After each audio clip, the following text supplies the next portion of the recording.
Right. Okay, today, as promised, we have the premiere of Dr. Ashish Jha, our new White House COVID response coordinator, in the briefing room. Dr. Jha will be talking about two important pieces of work in our we are working on with Congress. First, expanding access to life-saving COVID-19 treatments, and second, our urgent need for funding from Congress. He has time just to take a very small number of questions today, but he will come back soon, I'm sure. So with that, I will turn it over to him, and then we'll proceed with an oral briefing. Good afternoon, everybody. Good afternoon. All right, well, it's great to be with all of you. A little exciting and a little scary with this crowd. So I want to take a minute to talk about where we are with the pandemic. I believe we are at an inflection point. One hand, we know that BA2, the subvariant of Omicron, has become dominant. Cases are rising across the country. But hospitalizations are at the lowest level of the pandemic, right? And deaths are continuing to fall. We're down to about 300 deaths a day. Still too many, still too high, but doing so much better than we have throughout much of this pandemic. Despite all of that progress, and I think a lot of that is driven by the fact that we've more than 200 million Americans vaccinated, more than 100 million Americans boosted, we know this virus is tricky. We know that the risk of potential surges, even of a potential new variant, remains out there. The good news is we are at a point where we have a lot more capabilities, a lot more tools to protect the American people. Testing, vaccines, therapeutics, these are the sort of the pillars of how we manage the rest of this pandemic. And that's why what I want to do is spend some time talking to you about those tools, about our capabilities, what we're doing as an administration, and what we need from Congress to continue to protect the American people. So first I want to talk about Paxlovid, the therapy that is becoming increasingly available to the American people. For those of you who have not followed this very closely, Paxlovid became authorized by the FDA in late December. At that point, there was just a very limited supply of these pills. The clinical data suggests that it has an enormously beneficial impact, reduces hospitalizations by more than 90%, and is very, very effective at preventing severe disease. Over the last few months, the administration has worked very hard with Pfizer to increase the supply of Paxlovid and acquire more and more doses for the American people. And now our job is to make sure that these doses are getting out there and they're getting into the hands of patients who would benefit from them. So what are we doing? And I want to talk about four major things. The first is we are opening up the number of sites that can order directly from the federal government supplies of Paxlovid. Until this recent change, the way pharmacies got Paxlovid, either you were a test to treat site or you got it from your state. But now we're opening up a federal pharmacy channel, and what that means is pharmacies can order directly from the federal government. Currently, there are about 20,000 sites in the United States that carry Paxlovid. We expect with this change that we will very quickly get to 30,000, and within the next couple of weeks, I expect us to get to about 40,000 sites. Paxlovid will be widely available everywhere in America. That's going to help a lot. The second is the president announced the test to treat effort that we have launched. Right now, there are about 2,200 test to treat sites across the country, and we are going to make a series of efforts to expand the number of test to treat sites, including new federal initiatives that will allow for us to build on other federal testing sites to allow for those to also have a treatment component. So if you test positive, you can go and get treated with Paxlovid, of course, if you are eligible and deemed so by a provider. Third is we really are doubling down on our communication and education efforts with physicians and other prescribers. In the beginning, when Paxlovid first became available, the word on the street was these things are now widely available. You should restrict it to the highest risk patients. Too many physicians still have that mindset. And what we need to do is to help American physicians and nurse practitioners and others who can prescribe understand that we now have plenty available. And anybody who is eligible, anybody who's high risk, should be getting Paxlovid, obviously, as long as they meet the clinical criteria. And so that education campaign is going to be really important. And then last but certainly not least is we're ramping up our public awareness campaign so that patients also understand that if they test positive, they should consider going to a test to treat site or reach out to their physician, but to get assessed for whether Paxlovid would be useful for them. Those are all really critical steps that I think are going to make an enormous difference in getting more Paxlovid out to the community, to getting it out to patients, and with a very simple goal, right? Which is we want to lower the severity of the disease that people get if they get infected, and we want to lower the hospitalizations, we want to lower deaths. Paxlovid is a really important step in our ability to fight this pandemic. Treatments like these, vaccines that we have developed, these are the key essential tools that we're going to need to get through the rest of this pandemic. And that's the second part of the conversation I want to have with all of you. Because all of this requires funding from Congress. So far, Congress has not stepped up to provide the funds that are needed for our most urgent needs. Now, I know they were off on a 2-week recess. They are back.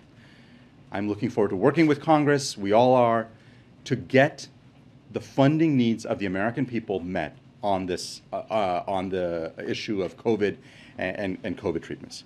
Let me give you a couple of concrete examples of what will happen if we do not get the funding we need. You may have heard, if you've been tracking this, that FDA, working with Moderna and Pfizer, looking at what the next generation of vaccines may look like. And it is possible that we may get a whole new generation of vaccines in the fall or winter that may be more effective and more durable. None of those are going to be available to the American people if we don't get more funding. We are tracking new treatments that are coming online that are as effective, maybe even more effective, with fewer side effects. Those treatments will not be available to Americans because other countries are stepping up and making purchases for those treatments while we await funding from Congress. The bottom line is that none of us can predict with any certainty where exactly this pandemic is going, what the virus is going to do next. All we can do is prepare. And that's what we need Congress to do, is to help us prepare and be ready for whatever eventuality comes. Let me make one last point that I think is incredibly important. And that is that there are some people in this country who sometimes think that we can take a domestic-only approach to a global pandemic. That's not a thing. You can't do that. If we're going to fight a global pandemic, we have to have a global approach. That means we need funding to ensure that we're getting shots in arms around the world. The president and his leadership has enabled us to now have plenty of vaccines for the world. But vaccines don't save lives, right? Vaccinations do. We have got to finish the job. We've got to get the resources we need to get shots in arms so we can actually vaccinate the world and help bring this pandemic to a close. So those are the essential things that are in front of us. This will require a partnership between the administration and Congress. I am confident that Congress will deliver for the American people, and I look forward to working with them on that. Thank you. Every time a high-profile person like the Vice President catches COVID for attention on the infection, for Americans following that news, what lessons should they draw from that experience that somebody as protected as her has caught COVID? Yeah. Good question. So I think if you take a step back and look at the Vice President, she is boosted, actually twice boosted, right? We have a very, very contagious variant out there. It is going to be hard to ensure that no one gets COVID in America. That's not even a policy goal. The goal of our policies should be, obviously, minimize infections whenever possible, but to make sure people don't get seriously ill. The best ways of doing that are making sure people are vaccinated and boosted, as the Vice President is, and making sure we have plenty of therapeutics, so so that is available as well. And that, to me, is the key lesson here. And is she receiving any therapeutics, since we're on the topic of therapeutics? That's a conversation that she's having with her physician. I'm not her physician. I'm not privy to those conversations, so I don't know the answer to that. Thank you, Dr. Shah. Welcome to the briefing room, by the way. To your point that so many Americans can and will get this report that just came out today that 60% of Americans have had COVID. The president is getting ready to ramp up his travel schedule. The vice president just caught it. She's twice boosted. Should Americans be prepared for a time when President Biden gets this? Is it just a matter of time that the president could get COVID? I wouldn't say it's just a matter of time, but of course it is possible that the president, like any other American, could get COVID. The bottom line is he is vaccinated and boosted. He is very well protected. He's got very good protocols around him to protect him from getting infected. But there is no 100% anything. And I think the key focus has got to be we got to continue protecting the president. That's what the protocols around him are designed to do. Yeah, let me leave it at that. Tam? Yeah, part of the congressional funding is to potentially deal with the uninsured fund that has run out of money.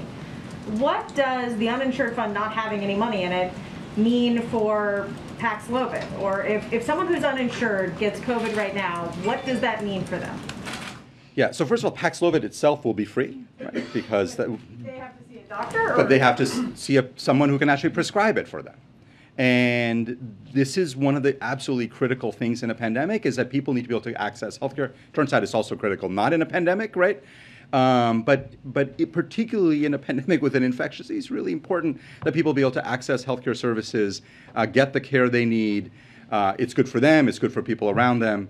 And so making sure uninsured people have access is absolutely critical. So right now, what does that look like?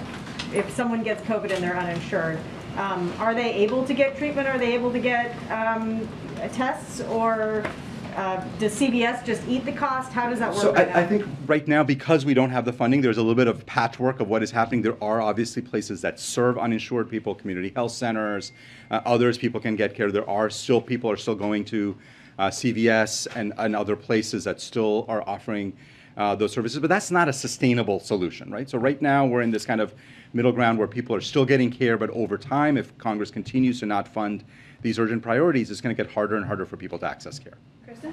Thank Kristen has to you. be the last one too. I apologize. I'll be back soon. Go ahead. Thank you, Dr. Shah. Thank you so much for being here. Just a couple of questions. One, can you tell us, was President Biden tested today, and has he tested negative? Do we know the last time he tested negative? I don't know. I'm not involved in the president's testing protocol, so I just don't know the answer to the question. He was tested yesterday and tested negative. Okay, thank you. On Paxlovid, I just want to be crystal clear, because you're trying to expand access to it, but you still say if people meet the medical requirements. Yeah. Does that mean that Paxlovid should only be taken by people of a certain age and who are immunocompromised, or that it should be taken by anyone who has symptoms? No, so neither. FDA has laid out a very clear set of criteria for who should get Paxlovid. Very basically, it's anybody who's at high risk of developing complications. And the FDA points to a CDC assessment. It's a long list. I can read it all to you, but of course age is important, presence of chronic diseases. But the bottom line is that, and what I am recommending to family and friends is, if you get COVID, you should see a provider and make that assessment with your provider. A lot more people are eligible and would benefit than I think people think. And just very quickly, can you help us to understand this moment that we are in? Because on the one hand, cases are going up, particularly on the East Coast. As you have said, hospitalization and deaths are going down. But is the country in the midst of a surge? What I would say is, we are going to see cases go up and go down during this pandemic as we head into the weeks, months, and years ahead. The key things that we need to be following are our healthcare systems getting stressed. Are people ending up in the hospital with severe illness? Obviously, are people dying at high rates? Those are, in my mind, the most important metrics. And right now, while infection numbers are rising, and of course we all want to see infection numbers coming down, the good news is, because of the extraordinary work of this administration, we've got Americans much better protected. And that means that we're not seeing a huge bump in hospitalizations. The deaths are still declining. Obviously, we want to continue tracking those metrics. Thank you, Dr. Shah. You're invited anytime. All right. Thank you, everybody. Thank you. Okay, a couple items at the top. Today, we announced this morning that during Second Chance Month, President Biden made a number of announcements focused on second chances and reentry, which, as leaders on both sides of the aisle recognize, will help prevent and reduce crime and strengthen our communities. The president announced 75 sentence commutations and 3 full pardons. All of these individuals were convicted of non-violent drug offenses, and many have been successfully serving their time on home confinement. He also announced more than 20 major actions from a dozen agencies to expand second chance opportunities. This includes a first-of-its-kind partnership between the Department of Justice and the Department of Labor to invest $145 million in job training and intensive reentry in federal prisons. It also includes steps that will make more incarcerated students eligible for Pell Grants, make it easier for those who were incarcerated to enroll in Medicare, and help formerly incarcerated veterans get their benefits restored. As we speak, Susan Rice, Dana Remus, and Cedric Richmond are holding a virtual roundtable with 6 formerly incarcerated individuals to discuss the president's first clemency announcement, the new reentry policies and programs we announced today. Today's announcement marks important progress, and we will continue to review, the president will continue to review clemency petitions and deliver reforms that advance equal justice and public safety. Also wanted to note that today, Secretary Austin, you may have seen, hosted a meeting of the Ukraine Defense Consultative Group with ministers of defense and chiefs of defense from more than 40 countries at Ramstein Air Base in Germany. The goal is to bring together countries from around the world for a series of meetings on the latest Ukraine defense needs to help Ukraine win the fight against Russia's unjust invasion and to help Ukraine's defenses for tomorrow's challenges. As Secretary Austin said, it was an important and constructive day. Agenda topics included near-term priorities and longer-term planning, the latest battlefield assessments of the renewed Russian offensive, establishing a framework for prioritizing requirements and logistics for resupply, and energizing the defense industrial base to continue the steady flow of security assistance. More than 30 countries have now stepped up to meet Ukraine's urgent needs and have committed more than $5 billion of equipment, including $3.7 billion from the United States, to support Ukraine's defenses. We also wanted to welcome an important announcement by our German allies today to send Ukraine some 50 Cheetah anti-aircraft systems. We would also highlight the British government's announcement yesterday that it will provide Ukraine with additional anti-aircraft capabilities, and Canada's announcement that it will send Ukraine armored vehicles. I believe that's it. Why don't we jump around to people who didn't get questions initially? Go ahead. Thanks, Jen. Quick question on Dr. Zhou talking about cases going up and the VP testing positive. Can you talk a little bit about whether the administration and society as a whole perhaps have moved away a bit too quickly from mitigation efforts such as masking? I mean, and is the administration perhaps thinking about strengthening any of those measures, especially the ones that were loosened? Well, those decisions and those recommendations are made by the CDC and our public health officials, so I don't have anything to preview for you. Those are decisions that they make, and we obviously abide by that from here. I'd remind you that their recommendations include are based on what zone of the country you live in, right? Whether it is a green zone, a yellow zone, or a zone that has a higher rate, and they continue to recommend masking on transportation, that we abide by that from here as well. So I don't have any changes on that to preview. But as Dr. Zhou noted, our focus, and as we noted when we rolled out our 100-page plan, continues to be on tracking and reducing hospitalizations and deaths. And we're certainly aware that with a very transmissible variant, that we expected there could be a case increase, as we've seen over the last few weeks with BA2. Even in the regions that are witnessing a surge, I mean, there are no discussions that perhaps you can talk about what these latest sort of surge in cases could potentially. Well, but masking requirements change depending on what the numbers look like in your community. Right. Okay. And a quick one on the EU. Reuters is reporting that the EU plans to declare that it is entering a new sort of post-emergency phase for COVID. Given sort of the uptick in cases in the U.S., I'm wondering if you can talk a little bit about that timing. I mean, is that unusual, or do you think it is the right time for countries around the world to be headed towards that goal, and if the U.S. is perhaps considering announcing something similar going forward? You mean an end of the emergency? I don't have anything to preview. Again, those recommendations are made by our public health and medical experts, so we rely on them for their guidance on that. And can I ask one on Ukraine? Sure. Just earlier today, the announcement from Germany on a new package for heavier weapons. That obviously comes, as Russia has said that such assistance would lead to a nuclear war. And it sort of seemed like the U.S. was brushing off Russia's recent nuclear threat. And I'm wondering if the administration, to what extent is it really taking this latest threat seriously? Well, I think you heard some of our national security officials make clear there's no winning a nuclear war, and obviously our objective continues to be to call on reducing the rhetoric and taking the rhetoric on that front down, and I think there have been some officials who have abided by that. But I would note that the announcement by Germany is in line with announcements we've seen by a number of European countries in providing assistance they have never before provided, which is part of the significance here. So this is an unprecedented change to provide lethal aid to another country, and that's the significance here from Germany. But I'd also note that Norway provided Mistral anti-air missiles, that a number of countries have provided types of assistance that they have never done in the past, and that really speaks to the unity of NATO, of European countries, in confronting what we see as, of course, a horrific war in Ukraine launched by the Russians. Go ahead. Is it possible that there might be any updates to protocols, COVID protocols, within the White House in light of Vice President Harris testing positive for COVID? I would not expect that, no.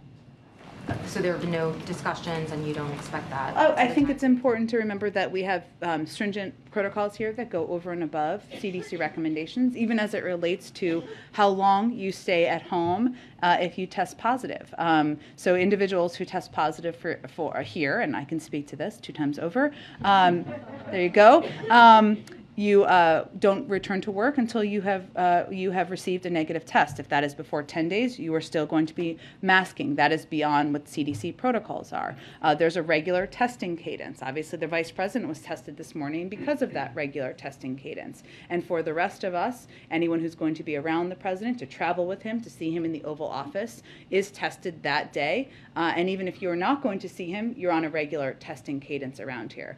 We also take the step to socially distance in meetings as frequently as we can, and also a number of us have chosen to wear masks in meetings as well, just as an additional step in protocol. So those have been in place prior to today, and we will continue to abide by those moving forward. And just on a different topic, Senator Manchin told reporters this morning that there is not a Build Back Better revival.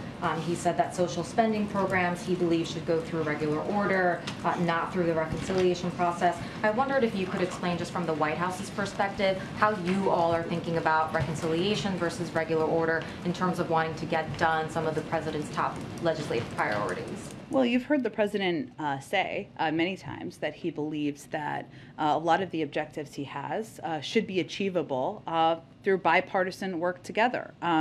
It's not Democrats Democrats shouldn't be able to own efforts to reduce prescription drug costs or the ability to negotiate the price of prescription drugs, nor should we be the ones completely owning on our own efforts to lower the cost of childcare, healthcare. Those aren't Democratic ideals. Those are proposals that are broadly supported by many Americans across the country. So we know that Senator Manchin has, of course, talked about his efforts to pursue a bipartisan package or bipartisan plan as it relates to energy costs, and we're not going to prejudge that effort, but we're going to continue to engage with a broad range of Democrats, including, of course, Senator Manchin, about how to get the president's agenda done. Is there anything you can tell us about the president's schedule today? There wasn't anything publicly announced. Is he in touch with members of Congress, particularly since they're coming back this week? I expect he will have a range of conversations and engagements with members of Congress. He also has a range of internal meetings, policy meetings, planning meetings. There's nothing more I can preview on that from here, but if there's more I can tell you after the briefing, I'm happy to do that. Go ahead, Rija. Ms. Jen, I'll start with something else Senator Manchin said, since Sure. we were just talking about him. He said today we need an immigration policy, and Title 42 should not be done away with until we get an immigration policy, or until the CDC basically says we no longer have a health crisis. What does it say about the communication with members of the president's own party that Senator Manchin believes that Title 42 is an immigration tool. Well, I can't speak to that necessarily. I can tell you that what it is and isn't. It is not an immigration tool. It is a health authority, and one the CDC, our health experts, of course, do have authority to make a decision about. And they've made the decision that the conditions no longer exist to keep Title 42 in place. We do agree with him. Absolutely, there should be an immigration policy, and there should be immigration reforms, and they are long overdue, and we'd love to work with him and any other members on moving that forward. Does it concern you that he's saying that Title 42 should not be done away with until there is an immigration policy? Well, that's just not how it works. Obviously, Title 42 is the authority was given to the CDC by Congress. They made a decision. If Congress wants to decide, make any decisions about the next steps for Title 42, they can work together on that. But that is an authority or a decision that would have to lay in the body that he works in. Right. And then go ahead. a follow up on what Dr. Jha said about Sure. test to treat sites. Yeah. What is the administration doing to expand those sites, including converting some testing sites to have a treatment component? What are the challenges to that, and do you have any time frame for when you expect to ramp up those facilities? Yeah, it's a really good question. We shall probably have to talk to Dr. Jha and others from the healthcare team about it. And next time he'll take more questions, I promise. You're right, there are some challenges, just like any aspect of applying COVID policy or COVID treatment policies or COVID efforts to fight COVID policies, in that we have to educate a large swath of the public, including healthcare providers, about how this works or how it would work. There's continued efforts to do that, but I'm happy to check with them on expansion plans or how that might work. One more quick one on vaccines for children under 5. Yeah. The group Protect Their Future is just one of many groups that are urging the FDA to consider Moderna's application for an EUA before June, which is when Pfizer will also submit theirs.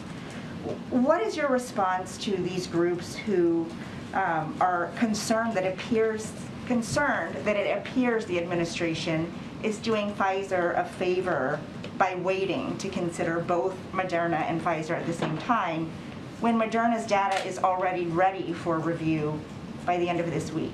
I'd really point you to the FDA for their decision-making process, but I would tell you that, of course, as a parent of a child under 5, I am eager to have vaccines approved and available, and I want to make sure they go through the proper protocols and process. But I would point you to the FDA. And on clemency, Yeah. there are 18,000 petitions pending for clemency. Yeah. Does the president plan to increase his pace of consideration, as he talked about possibly doing? And also, is there consideration of a permanent clemency review process that would kind of institutionalize this process going forward? Well, first, it's important to note that the president has issued more sentence commutations at this early point in his presidency than any of his last 5 predecessors at the same point in their first terms. So we are far ahead of any of the last 5 presidents. That is because this is a priority to the president. And as I noted at the top of this briefing, he feels this is, second chances are important, and he believes this is absolutely a right step in our justice system. He's going to continue to review clemency petitions, and that is going to be an ongoing process that is, of course, run through our counsel's office. So it doesn't stop here. It will be ongoing, and there will be more in the future. Thank you, Jen. On Title 42, we've heard you guys say that this is a public health order, it's not an immigration order, it's the CDC's decision. But yesterday, members of the Congressional Hispanic Caucus who met with the president relayed some of what he expressed in that meeting. And one of them said that the president told the group that he was looking forward to lifting Title 42, describing it as an excuse to keep people out of the country and anti-immigrant. Is the president really wanting Title 42 to go away because it was a Trump-era policy? Well, the president has never felt that Title 42 was an effective immigration policy, and he talked about that during the campaign. But the authority has always rested in the CDC to make that determination. And he left the CDC to make that determination, unlike his predecessor about a range of decisions. So the president has never made a secret of the fact that he thinks immigration reform is necessary, and that Title 42 was never a replacement for comprehensive immigration reform. That would put put in place smarter security that would ensure there was an asylum processing system that worked, and that is something he would be eager to work with anyone on to get done. So if this conditions warranted it, would the White House want to see the CDC reimpose Title 42 in the instance that cases are up and the metrics that they use to measure that warrant that decision? Well, the CDC, again, has the authority to make a determination about what the health conditions warrant. So we will leave it to them to make any decisions or recommendations. And then with the vice president being out, obviously she's broken a lot of ties for votes, and then we have Senators, I believe, Wyden and Murphy also out. Is there any concern about ability to get confirmations through this week with her absence? Well, I would say there are also some Democrats who have announced that they have also tested positive for COVID. You may be referring to the Federal Reserve nominees or others. That is something that members and leaders will work through in Congress. We are confident we have the votes to get them confirmed. We're eager to have them in place. But of course, we need all members there to do that. And I had one follow-up on Dr. Jha, something that he said earlier. Sure. We've talked about the administration surging resources to the border, including resources to vaccinate migrants. And the last time I asked about this, I believe your answer was something along the lines of, we have enough funding and supply to take care of the 23 sites that DHS is going to be running to get migrants vaccinated and also take care of uninsured Americans. But it sounded in his answer like that might not be the case anymore. So are we in a place now where there might be a choice where people would have to choose, or the administration would have to choose between supplying resources to migrants coming across the border versus taking care of uninsured Americans? I'm happy to check on those resources, Jackie. I would say that our broad concern about COVID funding is based on a couple of issues that he talked about. One of them is making sure that we are ahead of the world on being able to order ahead, primarily, a lot of different treatments that will help ensure that we have the best vaccines, the best boosters, enough supply once individuals under 50 are eligible. And certainly we want to keep all of our programs running across the country. And I just have one more on the Hunter Biden reporting that we've seen come out. Does the president still maintain that he never spoke with his son about his business dealings? And given this reporting on Eric Schwerin, does he also say that he has never spoken to his son's business partners about his son's business dealings? He maintains his same statements that he's made in the past. I would say, I know you're referring to Waves records that were released more than 10 years ago. I really don't have more detail or information on them. I'd note that there was a gap when Waves records were not released, but I don't have more information about visits from more than 10 years ago. Go ahead. Oh, well, let me go around to people who haven't got it. Go ahead. Oh, thanks. Two questions on the war on Ukraine. Yeah. First of all, on food aid. Yeah. Does the administration have any idea of how much money you'll need yet for global food aid, given the shortfalls due to the war on Ukraine? Sure. So let me first say that we are not expecting a food shortage here at home, but we are acting to bolster food security around the globe, both unilaterally and in conjunction with allies and partners. One of the steps we're taking is we're really conducting extensive diplomacy to encourage all countries to refrain from export restrictions and excessive stockpiling, obviously buying up or not exporting goods or products they would normally do, because it can exacerbate supply chain challenges and price inflation. And we want to consider how to expand production of key areas where we could see that happening: oil, seeds, and associated commodities. We're also working through multilateral channels, including the G7, to provide a range of funding to the Global Agriculture and Food Security Program. A $1.7 billion multilateral financing mechanism is part of what we've done there that has helped the world's poorest countries increase investments in agriculture and food security, as we're anticipating global shortages in some regions of the world. And through Feed the Future and our nutrition commitments, we're also committing over $11 billion over the next 5 years to address food security threats and nutrition across the globe, in addition to the over $4 billion in humanitarian assistance funding. So we've taken a number of steps, funding mechanisms, multilateral financing mechanisms, also contributing and trying to use through diplomatic channels, efforts to prevent stockpiling and decreasing of exports, because we anticipate it could be an issue, and we're already seeing that in some parts of the world. Okay, so no idea what the global overall total would be for how much food aid? I don't think we have a prediction of that at this point. So what we're trying to do is we're trying to get ahead of what we anticipate being a shortage or an impact in some parts of the world, and working through multilateral mechanisms to help address that, even as we don't foresee it being a food shortage issue here. Natural gas. Russia says it's going to cut off Poland starting tomorrow, which is a pretty big escalation by Russia. Is the administration concerned that Gazprom might cut off other European nations from the natural gas supplies, and is the U.S. going to do anything to help Poland make up for shortages there? Let me check and see if there's anything specific to Poland. What I can tell you, and we've talked about a little bit in here before, is that for the last several months, and even prior to the invasion, we have been working to increase natural gas supply and options to European countries that have been reliant on Russia for natural gas supply, in anticipation of the possibility of this happening or a decrease in what they're providing. So some of that has been asking some countries in Asia who have excess supply to provide that to Europe. We've done that in some cases, and it's been an ongoing effort, but I can see if there's anything specific for Poland given this recent announcement. Go ahead, Matt. Thank you. Two questions on the pardons. Pardons and commutations. There were 3 pardons. 2 of them were for nonviolent drug offenses. Can you talk at all about sort of what it was about those 2 cases that stuck out to the president, given that there are a lot of people who applied for pardons that have similar circumstances and didn't receive a pardon today? Is there anything about those 2 that are emblematic of anything that is on his? Sure. Well, I think many of you reported on these cases and the compelling nature of their personal stories. But I would note that his focus at this point in time was on individuals who had less than 4 years to serve. A number of them, a good percentage of them, and I can find the exact number in here, are also already under home confinement currently.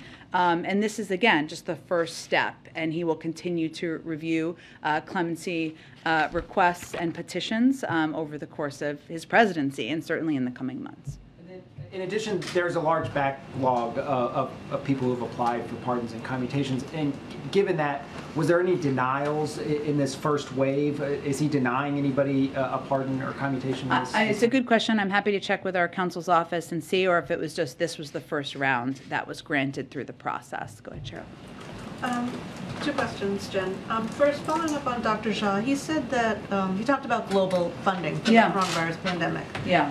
Republicans have said that they want that money offset. So does the administration intend to propose ways to offset that $5 billion, or do you think that's a lost cause? And second, the president has a number of crowded events coming up on his calendar, a couple of funerals, the White House Correspondents' Dinner, and in light of the Vice President's diagnosis, can you talk about the calculations that the President is making in thinking about whether to attend these kinds of events, Sure. and also whether he has any special obligation as President to keep himself safe? Sure. Well, in the first question, Cheryl, we're not quite there yet. I mean, we have requested 22.5 in the past, and obviously that is where our emergency request will be moving forward for the short-term needs that we have. This has been passed. Past COVID funding, as you well know, has been passed through emergency authorities where it hasn't been offset, and we certainly think that's reasonable, but we're at such the early stage of this process, having not even sent it up to the Hill yet. We're going to have all of those conversations about how to move it forward. On the second piece, what I will tell you is that we make risk assessments here, just like every American does, and as it relates to, of course, keeping the president safe and all of us safe. Now, naturally, he has access to the best health care in the world. He consults closely with his doctor. We take a range of steps, I noted in response to MJ's question earlier, that go beyond even most workplaces in the country in terms of required testing for those who will be around him, social distancing. Obviously, he has his own regular testing cadence. But we do make assessments assessments, and he makes assessments about when he feels it's important for him to attend or participate in an event. And you mentioned two of them. Obviously, this weekend, he'll be attending the White House Correspondents' Dinner. It's an opportunity to honor the work of all of you and many of your colleagues, and to talk about the importance of journalism in the world. That's an event he's attended many times in the past, and he made a decision through consultations that it was an event he could attend and wanted to attend again. And obviously, former Vice President Mondale is someone he had an important personal relationship with. He wanted to attend his memorial service. Obviously, these discussions are always done through our scheduling team, the COVID team, to make sure we're taking every step possible. But just like many Americans, he makes risk assessments. And I would say the last piece, which you didn't ask about, but people asked about in here as well, is he's been traveling the country more recently. He was traveling 3 days last week, and we, and of course, coordination with the president, made a decision that was vitally important to him, to his presidency, to the American people. And certainly that's one of the reasons we want to be very clear that it is possible he could test positive for COVID. That just like any American, even though he's double boosted, that is possible. We will, of course, be very transparent about that if that were to take place. Do you have time for a few more questions? We're told you have a yes, I do. Go ahead. Yeah, and then I'll try to go to the back. Go ahead. Okay, thanks, Jen. Multiple outlets, CBS and Washington Post, have reported today that in yesterday's meeting with the Congressional Hispanic Caucus, that President Biden signaled that he was prepared to use executive authority to cancel student debt in the coming months. Can you confirm that this was something relayed to them by the president, and why? What exactly is the president considered doing when it comes to student aid debt? Sure. Well, let me use this opportunity to reiterate that nobody has paid us a penny in federal student loans since the president took office. And what we've said from here is that, and what he reiterated, is that he will make a decision before there's an end to that pause. Right now it's been extended through August. And we have talked about how we are looking at, and he is looking at, other executive authority options he has to bring relief to people who have student loans. So that's what he conveyed during the meeting yesterday. Well, regarding using executive action, though, I mean, is that a step now that the president is seriously looking at? Well, we've talked about that in the past, so he's continuing to look at it. And then lastly, going back to Vice President Harris's positive test for COVID, is the White House trying to determine exactly where and when she would have been exposed to COVID? Is the assumption that it was during her trip to California last week? And is the White House and the Vice President's office doing any effort to contract trace in order to maybe notify people during that lengthy trip to who she might have ran into? Just like for anyone who tests positive around here, we do contact tracing so that people are aware if they should take additional measures or precautions, whether it's masking or getting additional PCR tests, and we're certainly doing that in light of the Vice President's positive test as well. Go ahead. Thanks, Jen. I wanted to ask if the White House had any reaction to that court case that put the temporary block on Title 42 being repealed. And then I have a follow-up question about Vice President Harris. Sure. Well, things sometimes happen when I'm out here, but before I came out here, they had only done kind of the verbal briefing as of last night. So I'm not sure if has there been a new development or that. Okay. So what I will tell you is that the Department of Justice will need to review kind of any rulings before commenting, and that was verbal. There'll be something more formal as our expectation, and they would discuss any next legal steps or interpretation of the ruling. So we'll leave that to them, and we'll see if more comes out today. Vice President Harris, do you know the last time she was tested prior to this morning? And is there any therapeutics that she's taking? So she's on a regular testing protocol, just like the president. I can certainly check and see that information. And then, as Dr. Jha referenced, she would consult with her doctor on any treatments. Go ahead, Nadia. Thank you. On foreign policy, National Security Advisor Jake Sullivan is supposed to meet with his Israeli counterpart tomorrow. The Israelis have made it publicly known that there's disagreement with the White House vis-a-vis Iran and going back to the negotiation. Can you update us, first of all, why he's coming here, what's on the agenda? And I have another question. Sure. Well, they consult regularly. I would say, as you know, the president had a fruitful conversation with Israeli Prime Minister Bennett just a couple of days ago. And so this is a follow-up to that conversation, and they'll discuss a range of regional and global security issues.